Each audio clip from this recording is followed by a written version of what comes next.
Bismillahirrahmanirrahim. Assalamualaikum warahmatullahi wabarakatuh. Alhamdulillah wassalatu wassalamu ala Rasulillah wa ala alihi washabbihi wa wala. Amma ba'd. Bapak Ibu yang insyaallah dirahmati Allah Subhanahu wa taala. Pagi ini kita kembali hadir dalam pengajian Ahad pagi yang diselenggarakan oleh Majelis Tabligh Pimpinan Pusat Muhammadiyah. Alhamdulillah kita masih diberi Allah SWT kesehatan, kekuatan dan kesempatan untuk terus berupaya berjuang untuk menyempurnakan tugas-tugas kita, baik sebagai abdun, hamba Allah dalam rangka beribadah kepada Allah Ta'ala, maupun sebagai khalifah dalam rangka melaksanakan tugas kita mengemban amanah di permukaan bumi. Dua hal ini sesuatu yang tidak boleh kita abaikan. Sebagai khalifah kita memang dari awal sejak diciptakan Allah Ta'ala memang Allah telah mengkhususkan kita, telah memberikan tugas pokok kepada kita itu khalifah.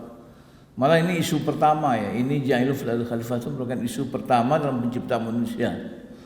Karena Allah SWT sudah menawarkan amanah itu kepada makhluk-makhluk yang ada di alam semesta. Seperti Allah katakan dalam surah Ahzab 72 itu, A'udzu billahi inna aradna al-amanata ila samawati al-ard wal jibal fa abaina yahmilnaha fashfaqna minha. Allah telah pernah tawarkan amanah ini kepada langit dan bumi, kepada gunung-gunung, pada makhluk-makhluk yang besar di alam ini.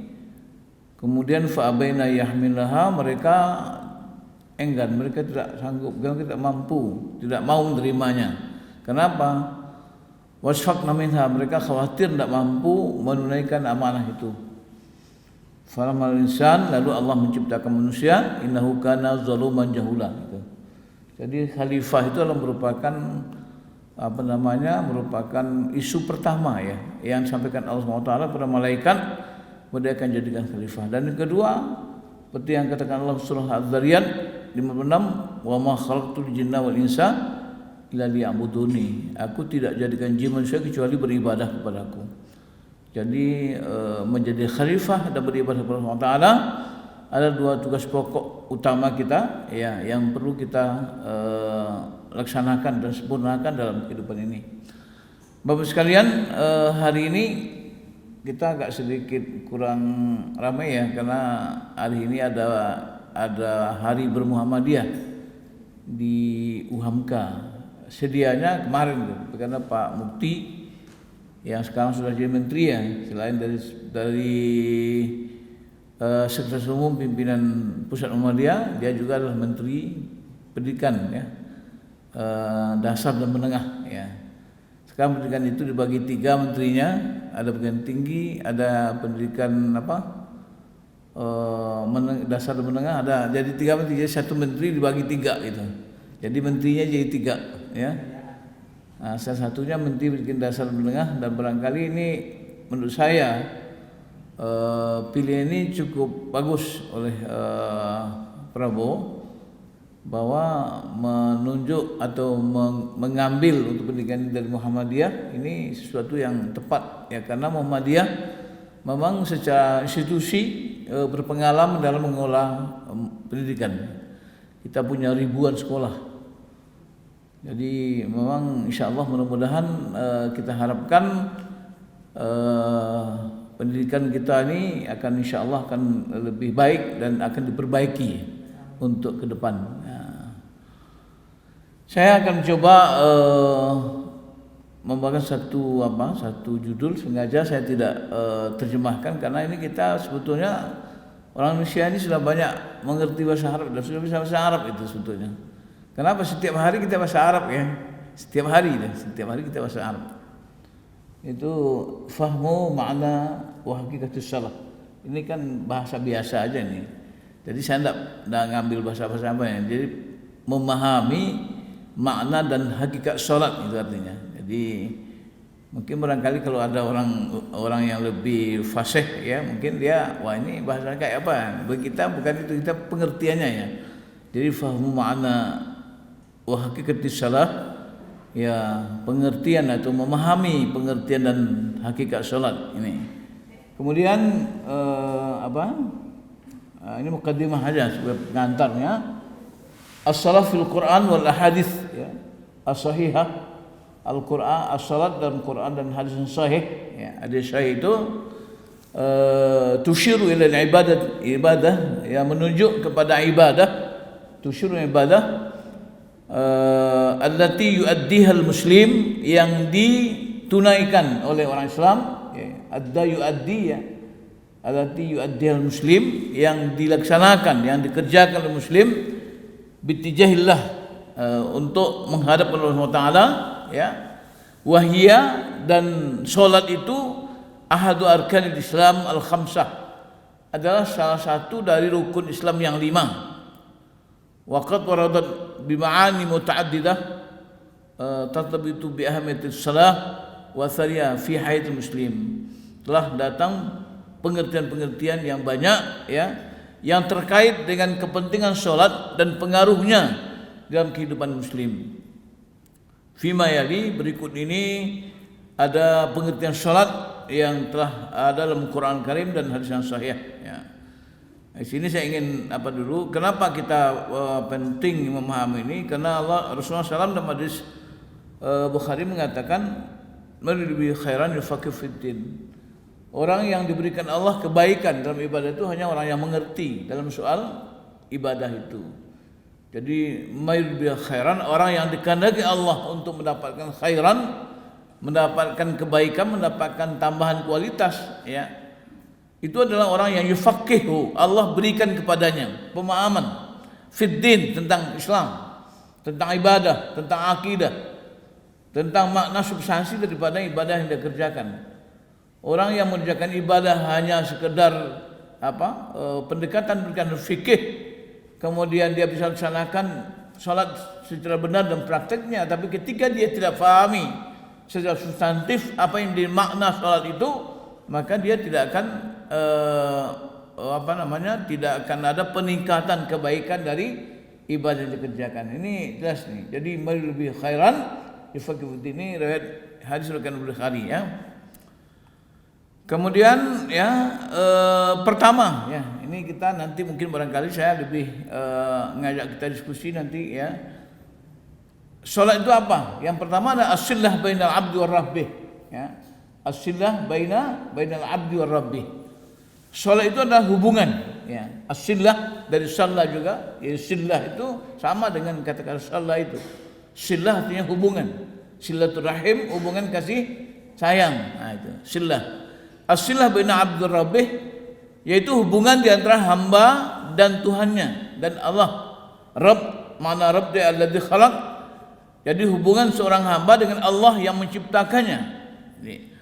As-salah fil Islam, salat di dalam Islam itu ta'ani, yaitu iqamatu alaqati ruhiyati mubasyarah. Jadi membangun satu hubungan rohani yang langsung. Jadi salat itu merupakan hubungan rohani yang langsung, alaqah ruhiyah. Jadi komunikasi batin, komunikasi rohani yang mubasyarah, yang langsung. Jadi tidak ada perantara, tidak ada wasilah. Jadi dalam salat itu kita melakukan satu kegiatan alaqah. Jadi iqamatu alaqah. Jadi iqamah alaqah itu membangun, mendirikan hubungan yang langsung dengan Allah secara rohani. Jadi kalau kita misalnya ingin berhubungan langsung dengan Allah SWT, mubasyarah, itu tempat satunya salat ya. Jadi kita enggak perlu untuk berhubungan langsung dengan Allah SWT pergi ke cari orang-orang keramat, ke kuburan segala macam, tidak perlu. Jadi kalau kita ingin berhubungan dengan Allah SWT tanpa wasilah, yaitu dengan mubasyarah, silah mubasyarah. Jadi silah mubasyarah itu adalah as-salat ya, hubungan langsung Allah SWT ya, bainal abdi wa khaliqih, yaitu di antara hamba dan penciptanya. Haitsu yatajal muslim ilallahi fil khusyu' wa du'a, di mana pada waktu itu seorang muslim menghadapkan ya wajahnya kepada Allah Taala ya fil khusyuk wa doa, dalam keadaan khusyuk dan doa ya. Jadi dalam solat itu kita khusyuk dan Allah SWT menjamin kemenangan kesuksesan pada orang yang khusyuk. Qad aflahal mu'minun alladzina hum fi salatihim khashi'un. Khasya'a ya. Khasya'a itu arti sederhananya seperti Allah katakan dalam Al-Qur'an, alam ya'ni lilladzina an takhsha'a qulubuhum lillah. Kapan lagi datang masanya bagi orang beriman itu untuk alam ya'ni lilladzina amanu an takhsha'a. Kapan lagi datang waktunya bagi orang beriman itu an takhsha'a qulubuhum, khusyuk hatinya. Jadi khusyuk itu tempatnya hati. Jadi khusyuk hatinya ya lihatlah ketika dia mengenal Allah SWT ya. Jadi sholat itu adalah satu kegiatan di mana seorang muslim mengadakan hubungan langsung dengan Allah SWT ya, menghadapkan wajah kepada Allah SWT, dan di situ dia berusaha untuk betul-betul menundukkan dirinya ya, menundukkan dirinya kepada Allah Taala wa doa, dan melakukan permohonan. Oleh karena itu salat itu juga bermakna doa. As-salatu doa, salat itu doa. Nah, untuk itu salat itu Allah Taala firman dalam surah Al-Baqarah, wa aqimus salata wa atuz zakata warka'u ma'ar raki'in ya.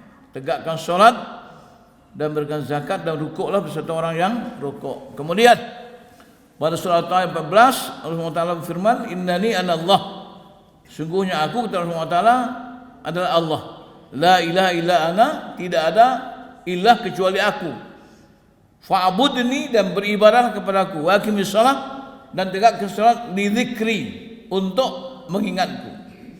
Jadi salat itu untuk mengingat Allah. Jadi bukan as-salatu dzikrun, bukan orang salat untuk zikir kemudian ada orang memahami kalau kita zikir kepada Allah perlu salat lagi. Karena sholat itu kan alat untuk zikir. Kemudian kalau sudah sholat, sudah zikir perlu Allah SWT. Maka ada orang di beberapa pemahaman bahwa kita kalau sudah sampai kepada tingkat zikir Allah pada marifat Allah, kita tidak perlu lagi sholat. Nah, itu dia lebih hebat dari Nabi. Nabi sampai akhir hayat ini tetap sholat. Kira-kira mana yang lebih kuat ya hubungan zikir Allah, zikir seorang hamba ya Nabi Muhammad SAW dengan yang lain. Jadi Nabi Muhammad SAW tidak pernah meninggalkan salat. Malah orang yang meninggalkan salat diancam dengan man taraka shalah muta'ammidan faqad kafara jiharan. Orang yang meninggalkan salat disengaja satu kali saja, maka dia sudah dihukum kafir ya. Artinya keberaniannya untuk meninggalkan salat itu sebagai bentuk kekufuran kepada Allah Subhanahu wa taala. Ya aqimis shalah li dzikri. Ya. Kemudian berikutnya ya, tanzim hayatul muslim. Tanzim itu pengaturan ya, pengaturan kehidupan muslim. Jadi kehidupan muslim yang teratur dengan salat. Salat itu adalah latihan bagaimana orang Islam itu hidup dengan teratur. As-salah ini bisa tusyakkilu juz'an min tanzimil waqt was suluk.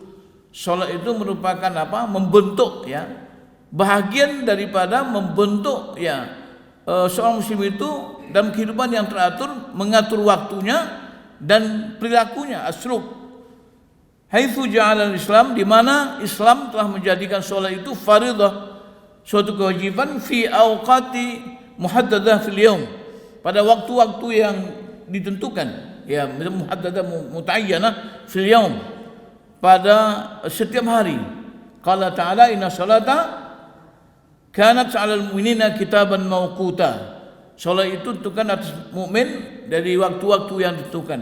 Jadi dengan pengaturan waktu-waktu salat itu hidup kita menjadi tanzim, menjadi tertib. Dan itu ternyata sesuai dengan fitrah manusia itu, kebutuhan manusia. Kita bangun pagi jam 4 ya. Kemudian sampai zuhur ya, itu sesuai dengan waktu manusia bekerja ya.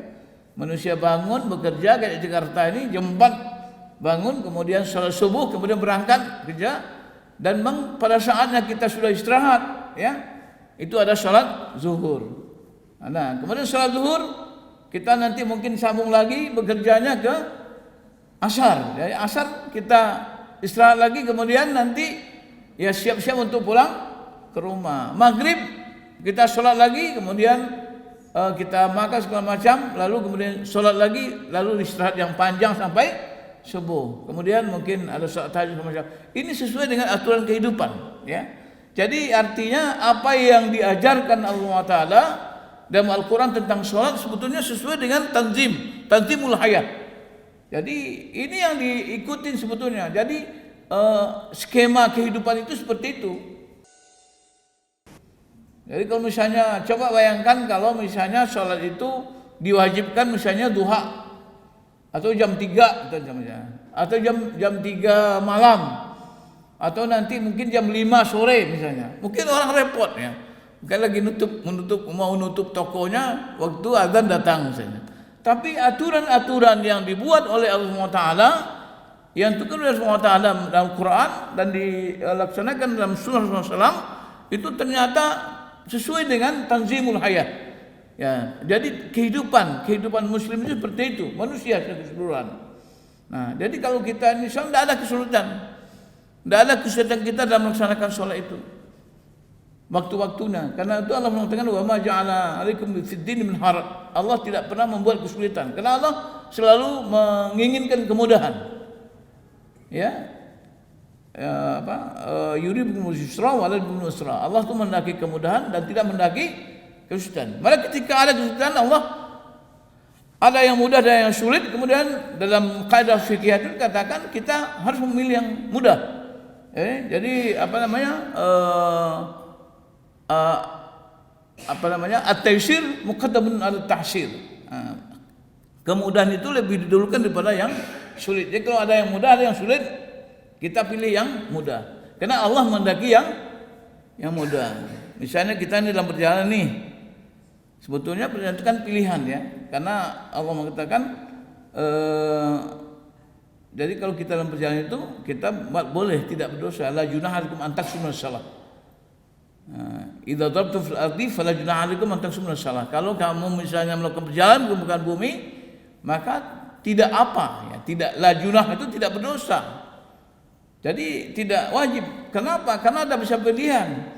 Pernah Aisyah misalnya salat sempurna bersama Rasulullah SAW, tapi Rasulullah tidak pernah mengkritiknya, tidak pernah menyalahkannya.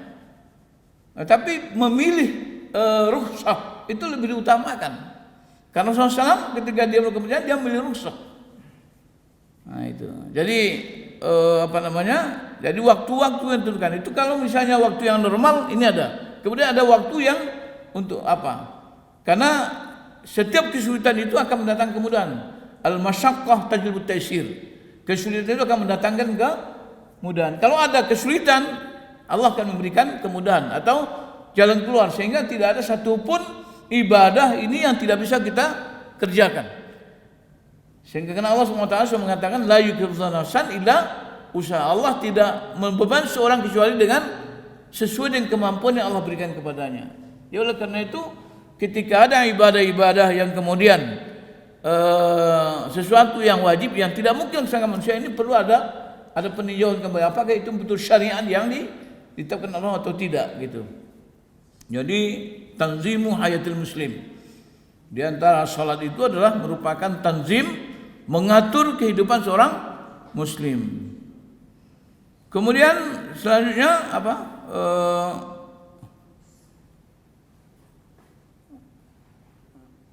Apa tuh?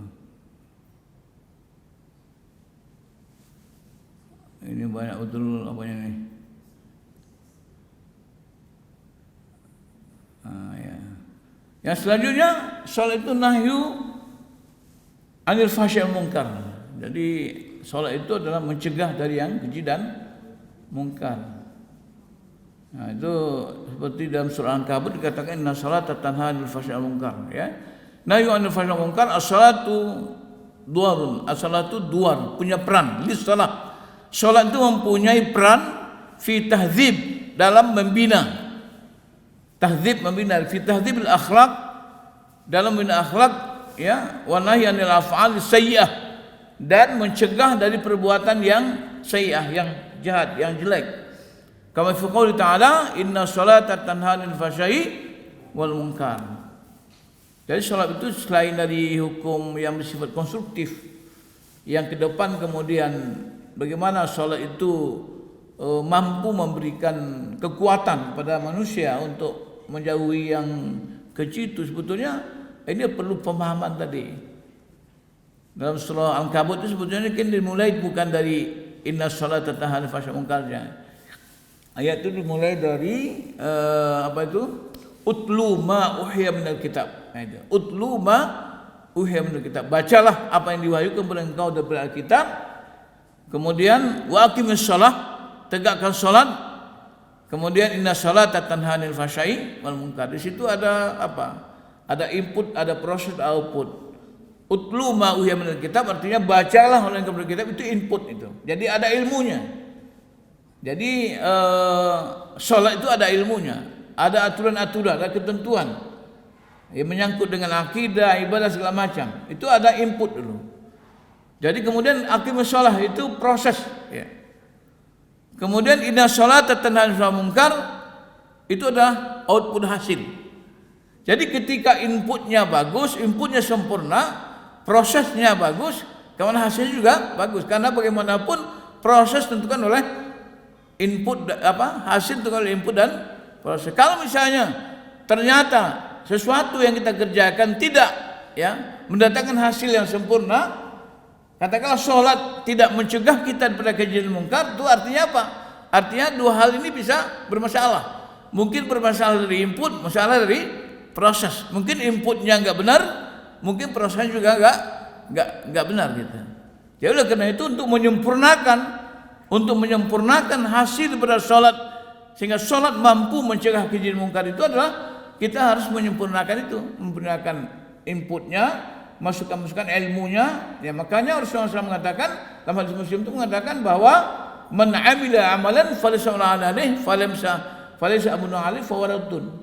Satu amalan yang tidak dikerjakan menurut aturan Allah Taala, menurut petunjuk Rasulullah SAW, maka itu ditolak, merdud. Artinya apa?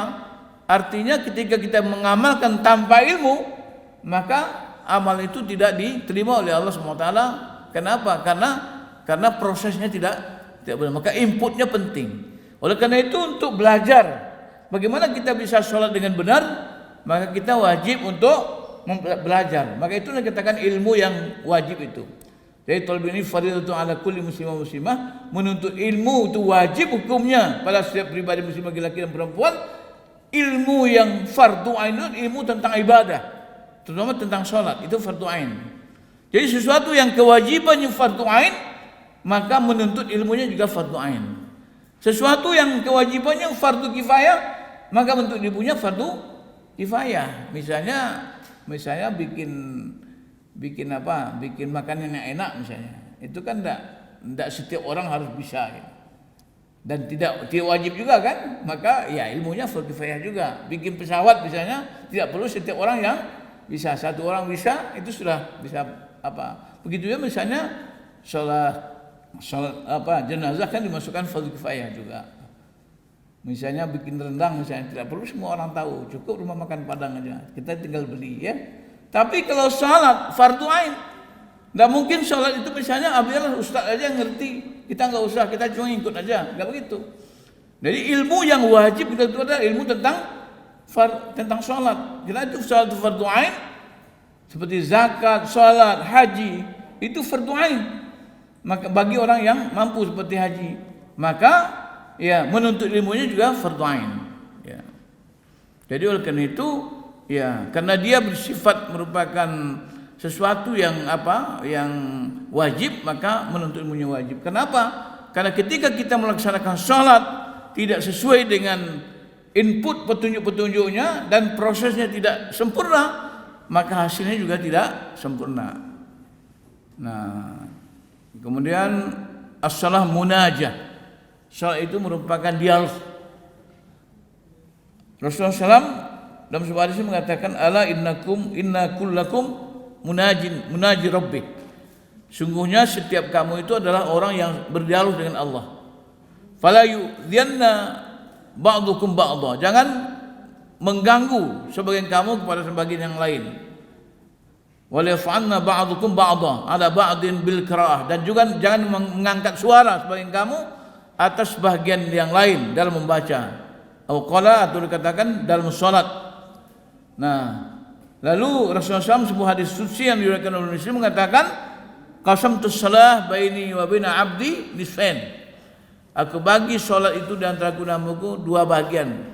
Fanisfu li wa nisfu li abdi. Sebagiannya untukku dan sebagiannya untuk hambaku. Dalam beberapa teks yang lain dikatakan, idza qala abdi alhamdulillah amin, apabila hambaku mengucapkan alhamdulillah amin, fakultu, maka aku mengatakan hamidani abdi, hambaku telah memujiku. Idza qala abdi ar-rahman rahim, apabila hambaku mengucapkan ar-rahman rahim, fakultu, maka aku mengatakan asna alayya abdi, hambaku telah menyanjungku. Idza qala abdi malik yaumiddin, apabila hambaku mengucapkan malik yaumiddin, fakultu, maka aku menjawab majjadani abdi, hambaku telah memuliakanku. Idza qala abdi iyyaka na'budu wa iyyaka nasta'in, fakultu hadza baini wa baina abdi wa li abdi ma sa'al. Ketika kita baca iyyaka na'budu wa iyyaka nasta'in, maka Allah menjawab. Jawaban Allah apa? Inilah hubungan antaraku dan hambaku. Nah, itu as-salah, itu yang disebut dengan hubungan as-silah. Jadi inilah hubungan antaraku dan hambaku. Wa li abdi, dan untuk hambaku ma sa'al, apa yang dia minta. Itu. Wa li abdi ma sa'al. Jadi Allah SWT mengatakan, dan kita baca alhamdulillah, Allah katakan hambaku mujiku. Ketika kita baca alhamdulillah, Allah mengatakan telah menyanjung akanku hambaku. Ketika mengatakan kita mengucapkan malik yaumiddin, Allah menjawab hambaku telah memuliakanku. Idza qala abdi iyyaka na'budu wa iyyaka nasta'in, maka Allah mengatakan hadza baini wa baina abdi. Ini artinya apa? Artinya kita sholat itu dialog. Kita itu sholat itu berbicara. Iya. Apa namanya? Ngomong-ngomong dengan Allah SWT. Ada hubungan langsung dengan Allah SWT. Kita menggunakan waktu khitab iyyaka, akan engkau ya Allah. Artinya apa? Kita harus dalam beribadah itu berlaku ihsan. Itu yang ditanyakan oleh Jibril kepada Nabi Muhammad SAW, menanyakan 3 hal besar, di antaranya ada ihsan. Ma huwal ihsan? Apa yang dikatakan ihsan itu? Ihsan itu ialah an ta'budallah ka'annaka tarahu fa illam takun tarahu wa innahu yaraka. Jadi engkau beribadah kepada Allah Taala, engkau salat dan apapun yang engkau kerjakan ibadah, baik ibadah madhah maupun ibadah umum, maka Rasulullah mengatakan engkau seolah-olah ka'annaka itu yang ditasbihkan di sana itu bukan Allah. Ka'annaka seolah-olah engkau, bukan ka'annallah, bukan Allah yang diserupakan, tapi tasbihnya adalah kepada hamba. Ka'annaka seolah-olah engkau tarahu, seolah engkau melihat Allah Subhanahu wa taala. Jadi ketika kita salat, kita harus mampu dalam hati kita menghadirkan Allah dalam kehidupan, dalam salat kita, sehingga kita ketika itu betul-betul merasa kita berbicara dengan Allah Subhanahu wa taala. Ka'annaka. Jadi iyyaka ya Allah, akan engkau. Artinya apa? Kalau engkau itu kan jauh atau dekat? Nah, dekat kan? Dekat. Maka karena dekat itu, ya seperti apa yang dikatakan dalam surah Al-Baqarah tentang ayat puasa itu, wa idza sa'alaka 'ibadi anni fa inni qarib. Apabila hamba-Ku bertanya kepadamu tentangku, ya jawablah fa inni qarib. Aku ini sangat dekat. Nah, kata-kata qarib kalau kita balik menjadi raqib. Qarib artinya apa? Sangat dekat. Raqib mengawasi. Ketika kita mampu menghadirkan Allah dan merasa kedekatan dengan Allah SWT, maka kita bisa merasakan pengawasan Allah SWT. Orang yang tidak merasa Allah karena dia merasa Allah jauh. Mungkin Allah di mana? Allah di atas. Tapi orang yang merasa dan mampu dan menghadirkan Allah dalam kehidupannya dan merasakan kedekatan Allah SWT, qaribnya Allah SWT, maka dia akan dapat merasakan qarib, raqibnya. Maka itu ada raqibun. Raqibun itu mengawasi. Kan ada malaikat raqib atid kan? Raqibun mengawasi. Maka Allah SWT ya mengawasi kita. Orang yang tidak terlatih dalam beribadah kepada Allah SWT dalam kehidupannya, menghadirkan Allah, maka dia merasa Allah jauh. Maka ketika itu dia akan bisa dan tidak malu melakukan perbuatan-perbuatan yang maksiat. Kedekatan kepada Allah Ta'ala dan seolah-olah kita melihat Allah Ta'ala itu artinya apa? Kita menumbuhkan rasa malu dalam diri kita. Orang malu berzina, malu nyolong, malu apa saja, mau melakukan perbuatan maksiat mungkar karena dia yakin apa yang dilakukannya dilihat oleh Allah Subhanahu wa Ta'ala. Jangankan Allah Subhanahu wa Ta'ala, orang tua kita saja melihat kita berbuat maksiat, mau enggak? Enggak mau kita kan? Tapi karena kita ya tahu bahwa di orang tua kita enggak melihat, mungkin orang lain enggak melihat, kita berani melakukannya, kita enggak malu. Tapi kalau kita tahu dan ketahuan bahwa kita melakukan kemaksiatan, kita pasti malu. Maka inilah yang kita latih dalam salat itu. Bagaimana kita melatih as-salatu dzikrun. Salat itu zikir. Kita melatih ihsan. Kita melatih ihsan dalam salat. Dengan kita latih ihsan dalam salat artinya kita melatih bahwa kita melatih menghadirkan Allah dalam kehidupan kita. Ketika Allah hadir dalam kehidupan kita, maka disitulah raqibun. Allah kita yakini selalu mengawasi apa yang kita kerjakan. Nah, jadi ini Pak sekalian, ini apa namanya? Sesuatu yang barangkali menjadi apa? Menjadi prinsip ya. Dan yang selanjutnya, salat itu adalah wasilatun li talbil maghfirah. Salat itu merupakan cara untuk menggapai ampunan gitu. Jadi wasilatul li talbil maghfirah, salat itu merupakan wasilah. Ya, jaa fil hadis as-salah, datang di beberapa hadis itu an-salah ya, salat itu menutupi atau takfir dzunub ya, menutupi mengkafir ya. Mengkafir dosa-dosa. Kemudian Rasulullah sebagaimana datang Rasulullah hadis mengatakan, "Ara'aitum, bagaimana pendapat kalian? Lau anna nahran, kalau sekiranya sebuah sungai bibabin ada di pintu bibabi ahadikum, di pintu seorang kamu, di depan pintu rumah kita itu ada sungai. Yang tasufih, kemudian dia mandi pada sungai itu kullayaum, setiap hari khamsa marrat, 5 kali. Maka Rasulullah menanya, hal yabqa min darni syai'? Apakah mungkin enggak masih ada daki yang tinggal di badannya itu? Masih ada enggak?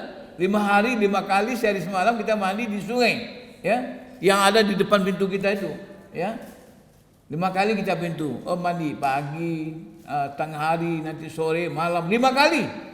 Kemudian pertanyaan Rasulullah itu menarik. Kira-kira apa? Hal yabqa min darni syai'? Mungkin enggak masih ada daki, kotoran yang tinggal di badan kita? Qalu, mereka berkata, la yabqa min darni syai'. Enggak mungkin lagi. Orang yang kalau sudah 5 kali mandinya 2 kali aja enggak ada daki, kita apalagi udah 5 kali kan?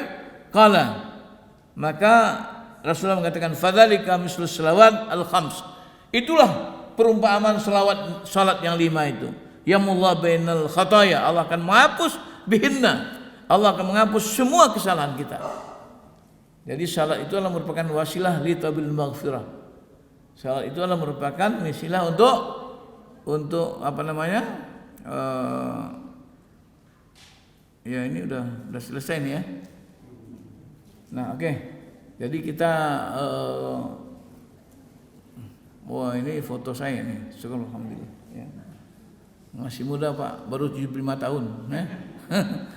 Baru 75 tahun. Jadi Bapak sekalian, ini kan syukur juga Bu ya. Mensyukuri kehidupan ini kan bagus ini. Saya alhamdulillah 18 Desember besok ini cukup 75 tahun. 75 tahun itu kan masih muda itu dibanding Nabi Nuh ya. Nabi Nuh 1000 tahun ya. Ya, alhamdulillah saya kemarin ikut ujian seminar hasil disertasi. Jadi Ibu menuntut ilmu itu sampai akhir. Jadi tidak ada kata berhenti dalam menuntut ilmu. Walaupun ini kan resmi saya ikut ngambil doktor di UMJ. Orang nanya ini untuk apa ini? Saya bilang ini untuk 2 hal saja. Pertama untuk menyemangati anak-anak muda, dan kedua untuk memperkuat dakwah, itu aja. Yang berkuat dakwah apa? Karena dosen saya ngomong dulu gini, katanya kalau kita belum doktor belum boleh berpendapat katanya, ya. Kalau sudah dokter kan boleh berpendapat, artinya legitimate, itu memperkuat dakwah aja. Kadang-kadang dia ngomongin dokter sama aja ya. Tapi karena ini dokter orang percaya kan gitu. Sama juga kita berobat ke dokter ya. Ada orang mengatakan begini-gini obatnya, tapi karena dia tidak dokter, maka orang tidak percaya kan gitu. Tapi kalau dokter yang ngomongin, sama yang diomongin dengan yang bukan dokter, tapi orang percaya. Itu cuma legitimasi, memperkuat aja. Jadi sekalian barangkali sekedar pengantar ya. Cukup begitu. Nanti kita buka ruang dialog, tanya jawab. Karena dialog itu merupakan apa? Jadi ini satu cara dakwah. Dalam surah An-Nahl itu Allah mengatakan ya, ud'u ila sabil bil hikmah wal mau'izatil hasanah wajadilhum billati yahsan. Jadi kita Allah SWT dakwahkan Islam itu dengan hikmah. Bil hikmah artinya bil Quran ya, dengan Quran. Karena hikmah itu ada berapa ayat? Banyak ayat yang sejajarkan ada setelah Al-Quran kitab, lalu Allah bicara tentang hikmah. Dan dakwahkan Islam itu dengan hikmah, kemudian wal mau'izatil hasanah dengan pelajaran-pelajaran baik, kemudian wajadilhum billati yahsan. Bermujadalahlah, berdebatlah ya, saling tanya dengan cara ihsan. Ihsan itu apa? Ihsan itu prinsipnya dengan cara yang benar untuk mencari kebenaran gitu. Tapi kalau berdebatnya untuk pembenaran dengan cara yang tidak berakhlak, itu namanya bukan mujadalah, itu jidal namanya. Itu namanya bertengkar ya. Kita lihat sekarang di media sosial itu terjadi debat-debat, membuli, menghujat, sudah merendahkan, menghina dan semacam itu bukan lagi mujadalah, itu namanya jidal. Jidal itu membatalkan ibadah. Kenapa? Karena dalam salah satu haji contohnya itu, kalau kita melaksanakan haji tapi kita berjidal artinya bertengkar waktu haji itu, maka batal haji kita. Nah, Islam kita juga bisa begitu. Kita ulama, kita apapun, kita mubalik hebat, tapi ketika kita suka berjidal, suka berdebat, maka itu akan menjadikan ibadah kita terkotori. Jadi kalau kita tanya jawab boleh, tapi dengan cara yang benar. Jadi tidak boleh juga kita paksakan. Misalnya ibu bapak sekalian ini nanya sama saya sesuatu, saya nggak bisa jawab, saya tidak tahu ilmunya, saya harus mengaku terus terang. Jangan kita berfatwa sesuatu yang tidak benar. Karena Rasulullah mengatakan orang yang berani berfatwa, ya berani masuk neraka. Ya, jadi berani berfatwa, berani masuk neraka. Jadi kalau saya nggak tahu, ya saya bilang saya belum tahu. Nanti kita bicarakan. Mungkin di antara bapak ibu ada yang tahu. Jadi ada yang biasa itu lebih populer sebutnya sholat taubat ya. Sholat taubat. Jadi sebetulnya sholat itu semua adalah sholat taubat itu. Karena sholat itu adalah wasilah lital bil maghfirah ya.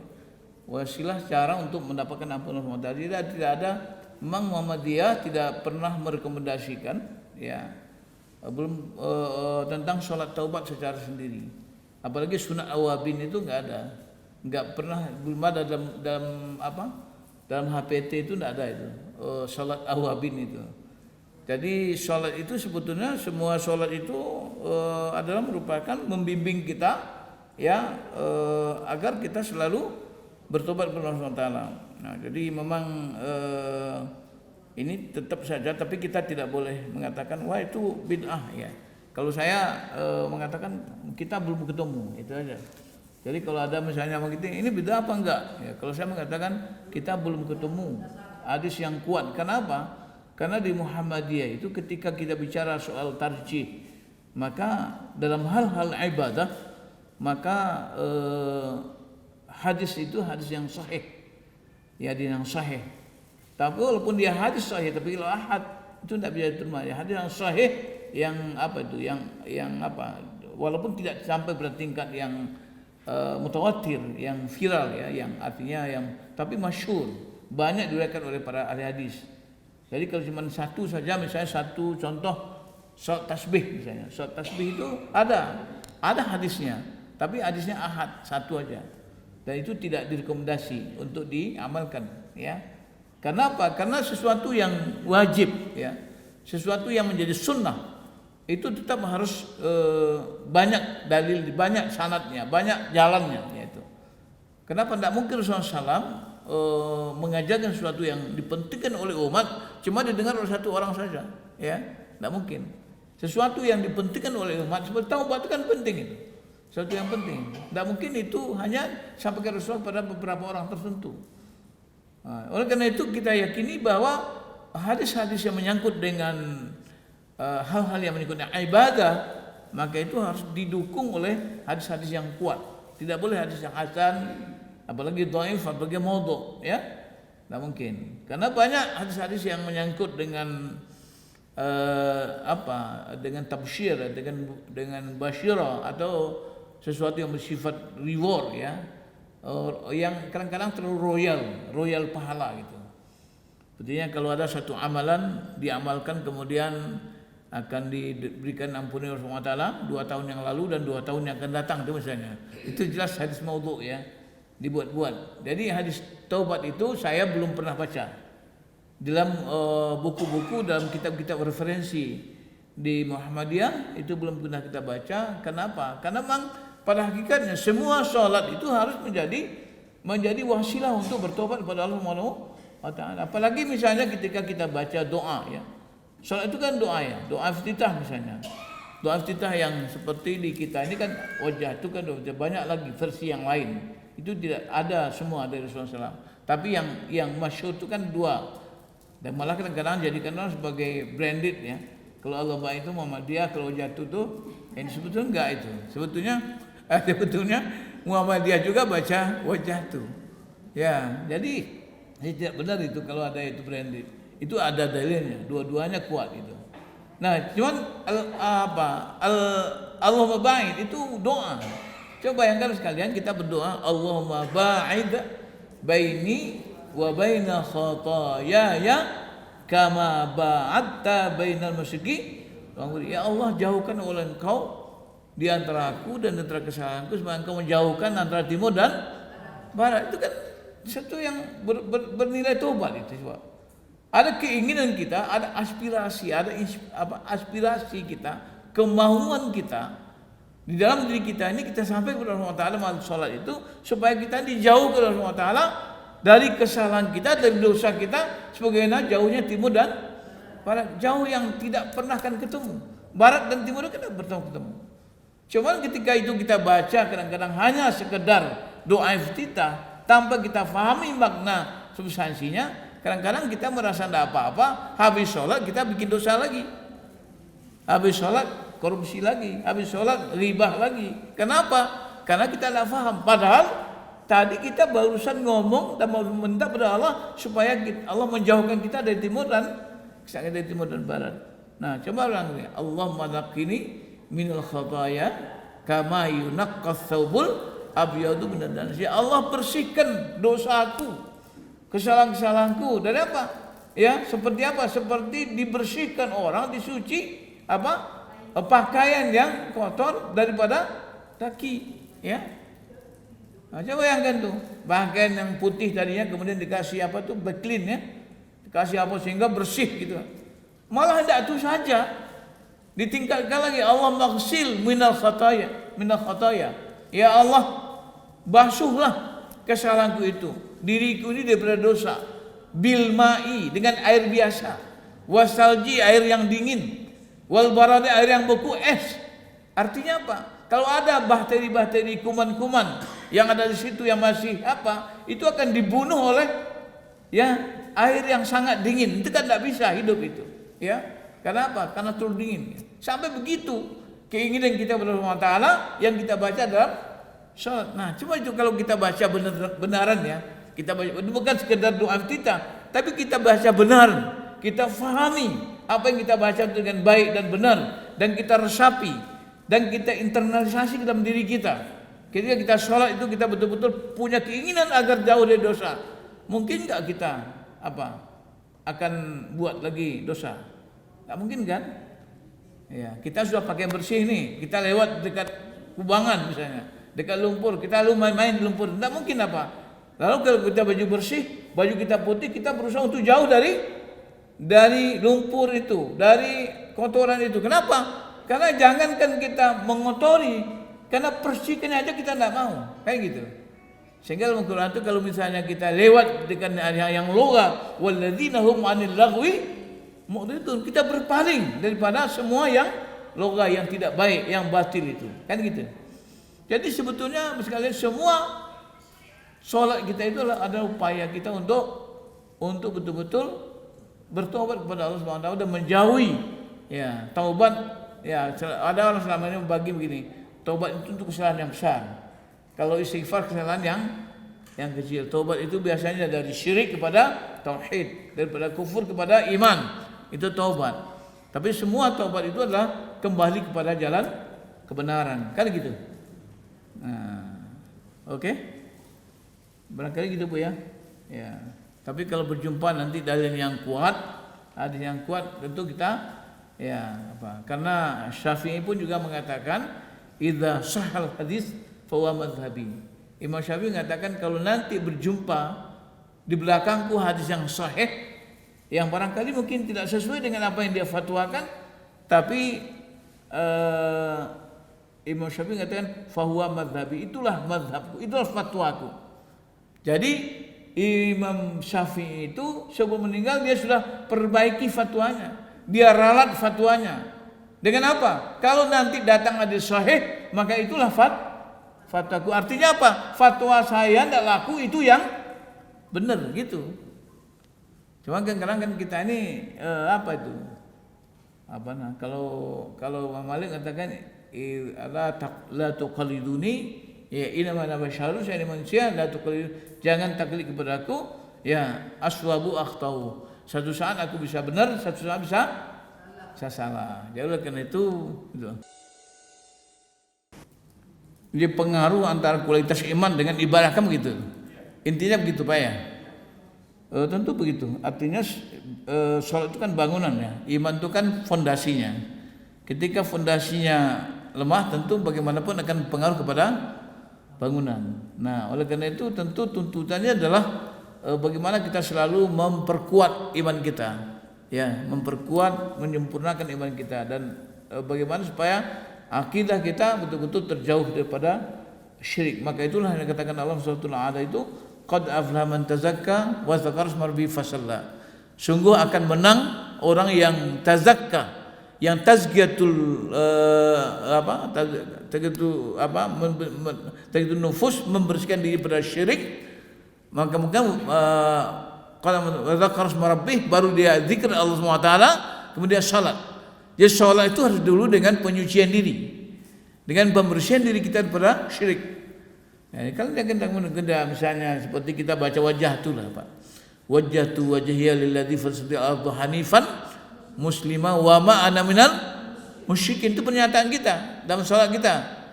Ya Allah, ya, aku telah hadapkan wajahku kepada yang menciptakan langit dan bumi. Hanifan muslima. Aku cenderung untuk menjadi muslim, penyerahan diri kepada Allah. Aku serahkan diriku kepada Allah SWT. Lalu kita nyatakan wa ma ana minal musyrikin. Saya ini tidak musyrik. Nah, ini tapi jangan salah baca ya. Ada orang yang bacanya mana ketinggalan. Karena dari dulu waktu belajar di Ibtidaiyah madrasah tidak pernah belajar lagi, ya. Tersalah nggak pernah dikoreksi. Maka oleh karena itu kita suruh harus koreksi. Ada saya pernah dulu melakukan semacam fit and proper test kepada orang-orang yang akan melaksanakan jadi pejabat di lingkungan kita. Ya, saya nggak saya sebutlah. Ketika itu disuruh baca wajah tuh. Saya tidak bisa baca lubamait Pak ya. Saya bisa wajah tuh. Silakan baca wajah tuh. Dia baca wajah tuh. Ketika baca wa ma ana minal musyrikin, dia tinggal mana? Dia baca wa ana minal musyrikin, itu kan betul-betul terbalik itu. Jadi dia mengaku pada Allah setiap sholat saya orang musyrik gitu. Padahal itu enggak boleh kan? Nah, itu jelas. Nah, lalu kita nyatakan lagi inna sholati wa nusuki wa mahyaya wa mati lillahi rabbil alamin. Ini keluar biasa nih. Di zaman Orde Baru namanya kebulatan tekad namanya itu. Ya, kebulatan tekad. Sungguhnya sholatku, ibadahku, hidupku dan matiku lillahi, untuk Allah. Kita la syarika lahu wa bidzalika umirtu wa ana minal muslimin. Itu sebetulnya itu yang itu artinya bagaimanapun sholat yang kita lakukan, ibadah yang kita lakukan, tapi dengan akidah yang tidak bersih dan penuh kemusyrikan, maka sholat kita itu tentu akan tertolak. Karena Allah SWT tidak akan menerima doa, menerima pengampunan daripada orang yang masih. Soal itu dikatakan Allah SWT bahwa Allah mengatakan innallaha la yaghfiru dzunuba an yushraka bihi wa yaghfiru ma duna dzalik. Allah tidak akan ampuni dosa orang yang mempersikapkannya, dan dia akan ampuni dosa yang lain. Maksudnya apa? Selama orang itu masih terjebak ke dalam kemusyrikan, selama itu doanya tidak akan diterima Allah. Selama itu ampunannya tidak akan diterima Allah SWT. Allah tidak akan memberikan ampunan. Kenapa? Karena orang yang di dalam dirinya masih ada dosa besar, tidak ada perlunya diampuni dosa-dosa yang kecil. Buat apa? Ya kan tidak mungkin. Jadi dia masih punya dosa besar, lalu dia minta ampunan dosa-dosa yang kecil, tidak bisa, tidak mungkin. Nah, ini pengertian ini begini juga sekalian.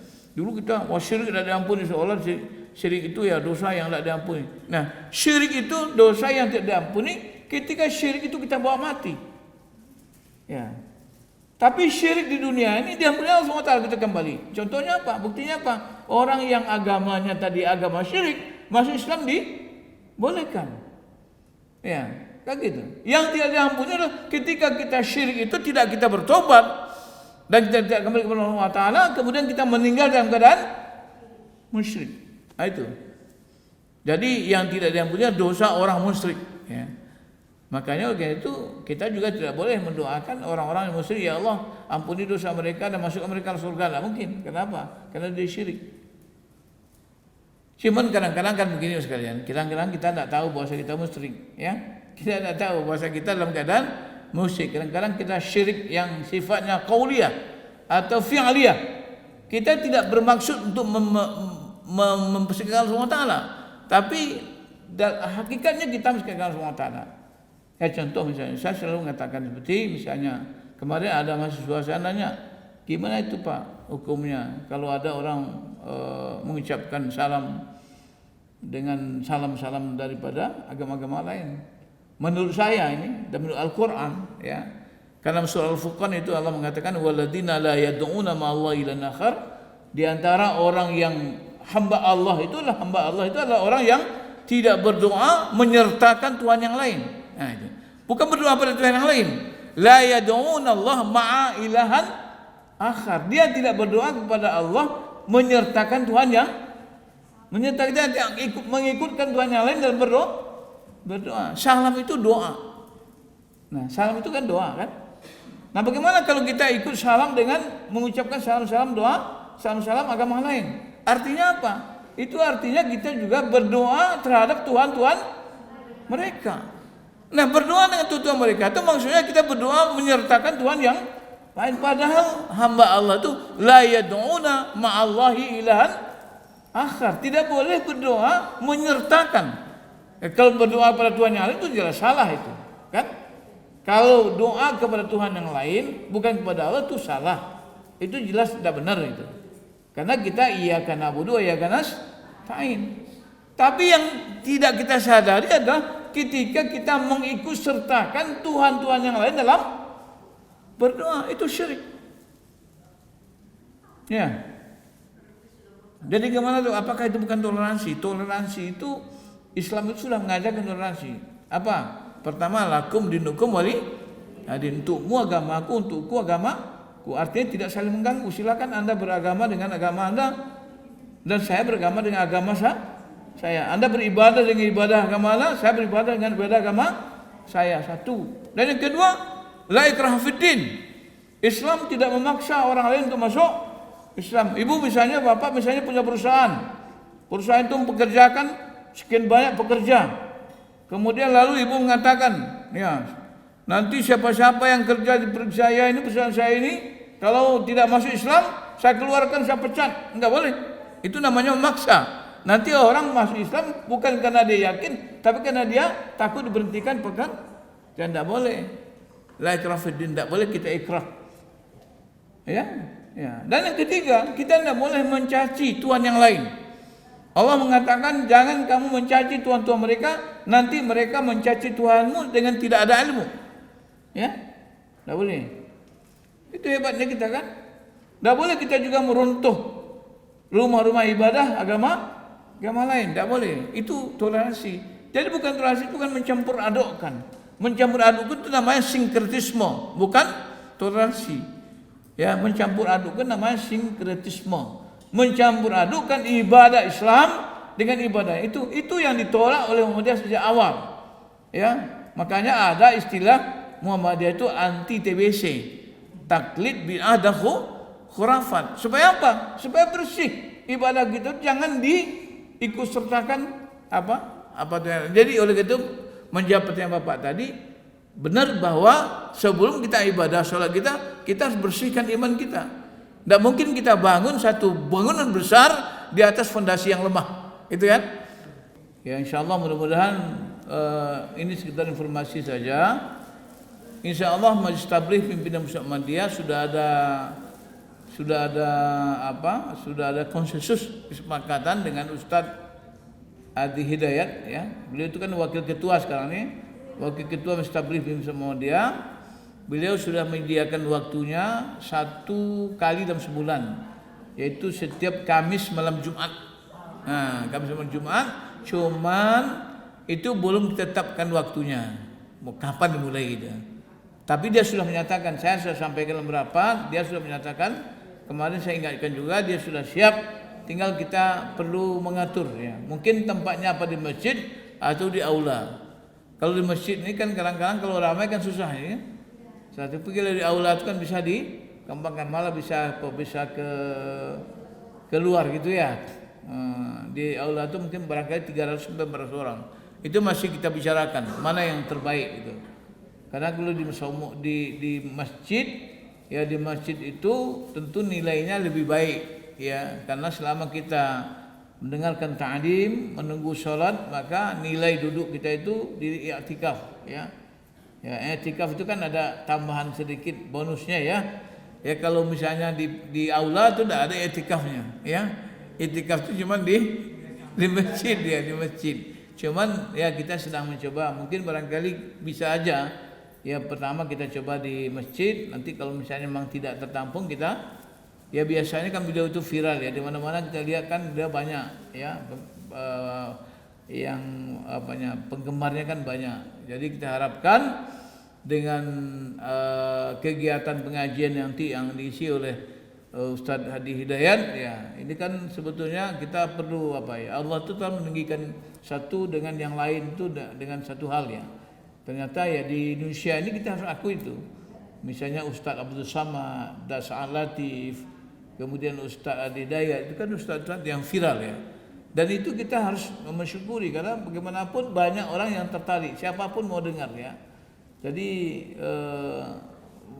dan itu yang saya lihat kadang-kadang orang tidak siap menerima itu.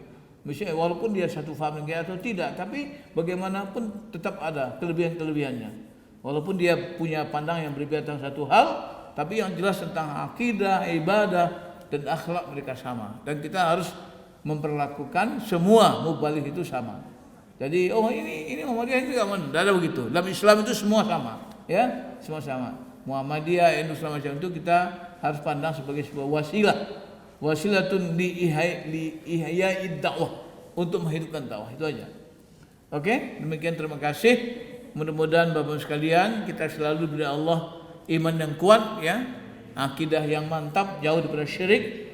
Mudah-mudahan Allah SWT masih memberikan kita kesehatan dan kesempatan untuk beribadah, menyempurnakan tugas kita kepada Allah Taala dalam rangka mengabdi kepadanya dan dalam rangka melaksanakan amanah di permukaan bumi sebagai khalifah fil ard.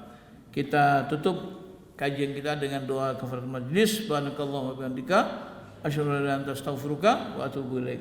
Nasrun minallah wa fathun qarib wa basyiril mu'minin. Wassalamu alaikum warahmatullahi wabarakatuh.